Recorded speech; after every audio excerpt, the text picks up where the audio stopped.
Hi guys, welcome po ulit sa second part ng aking video. So,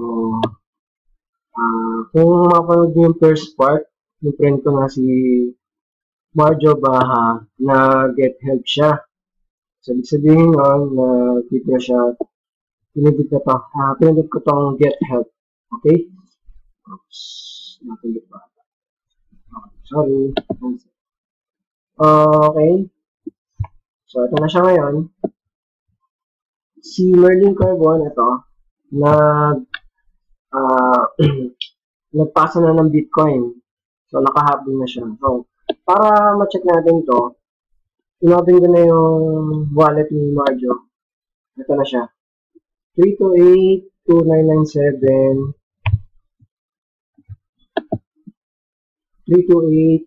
328-9970. Hit nyo lang yung yung hot check na green.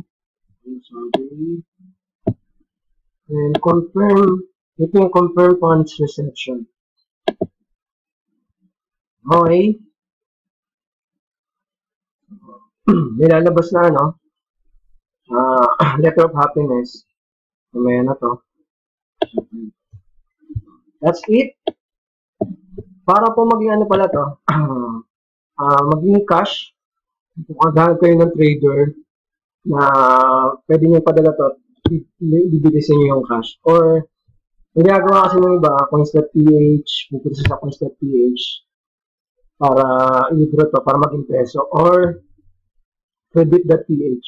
So, any trader, any website na nag-a-accept ng Bitcoin dito sa Pilipinas, pwede nyo ipasa yung pwede kayong mag-withdraw through bank or anything you want.